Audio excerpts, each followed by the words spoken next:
สามัคคะยะเมวะสิกเขทะพุทเทเหตังปะสังสิตังสามัคคะยะระโตธัมมัทโธโยคะเคมา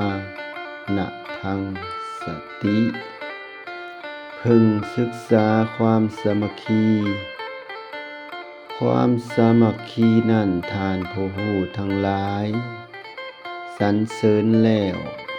ผู้ยินดีในสามัคคีตั้งอยู่ในธรรมยอมบ่ขาดจากธรรมอันเกษมจากโยคะความสามัคคีเป็นคุณธรรมที่ได้รับการสรรเสริญจากท่านผู้รู้ทั้งหลายความสามัคคีเป็นสิ่งที่สร้างความเป็นหนึ่งเดียวในสังคมและทำให้ทุกคนสามารถทำงานร่วมกันได้อย่างราบรื่นความสามัคคีบ่เพียงแต่สร้างความสัมพันธ์ที่ดีระหว่างคนในสังคมแต่ยังเป็นรากฐานสำคัญที่ทำให้สังคมสามารถพัฒนาไปในทิศทางที่ดีขึ้นในสังคมที่มีความสามัคคีคนในสังคมจะสามารถทำงานร่วมกันได้อย่างมีประสิทธิภาพเพราะแต่ละคนจะมองไปยังเป้าหมายเดียวกันและพร้อมที่จะสนับสนุนซึ่งกันและกันความสามัคคี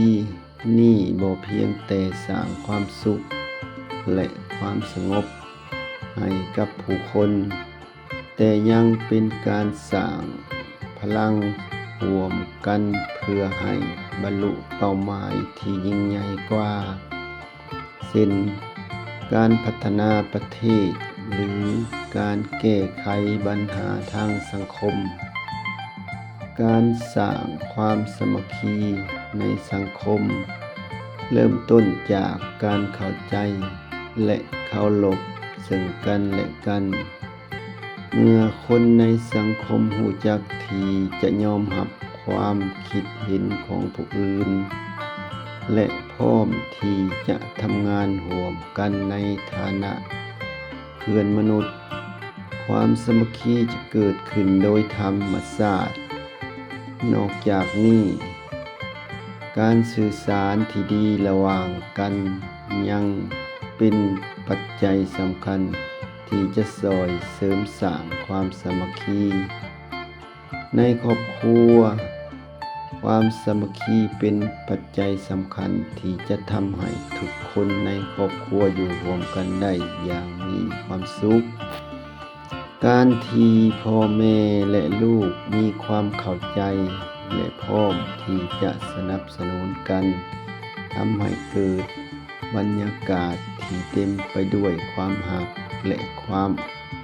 อบอุ่นเด็กที่เติบโตมาในครอบครัวที่มีความสามัคคีจะมีความมั่นใจในตนเอง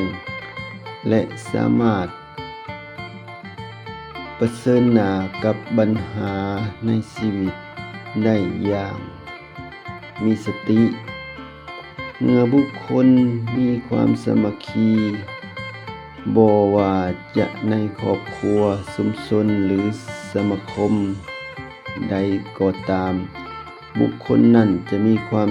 รู้สึกที่ดีต่อผู้อื่นรู้สึกปลอดภัยและบ่หวาดกลัวต่อสิ่งรอบข้างสภาวะเช่นนี้ช่วยทำให้จิตใจของเขาสงบและเมื่อจิตใจสงบเขาจะสามารถเปิดใจให้กันกับการปฏิบัติธรรมและการ ทำสมาธิได้มากขึ้นทำให้การฝึกฝนทางจิตใจมีความก้าวหน้าไปสู่ระดับที่สูงขึ้นสรุปว่าความสามัคคีเป็นสิ่งที่ท่านผู้รู้ทั้งหลายสรรเสริญเพราะมันเป็นเครื่องมือที่ทำให้สังคมรู้อยู่ร่วมกันได้อย่างสงบสุขบ่ว่าจะเป็นในครอบครัวชุมชนหรือสังคมโดยรวมการยึดมั่นในความสามัคคีบ่เพียงแต่จะทำให้เรามีชีวิตที่ดีขึ้นแต่ยังช่วยสร้างสังคมที่มีความเป็นธรรมและมีความสงบสุขในระยะยาว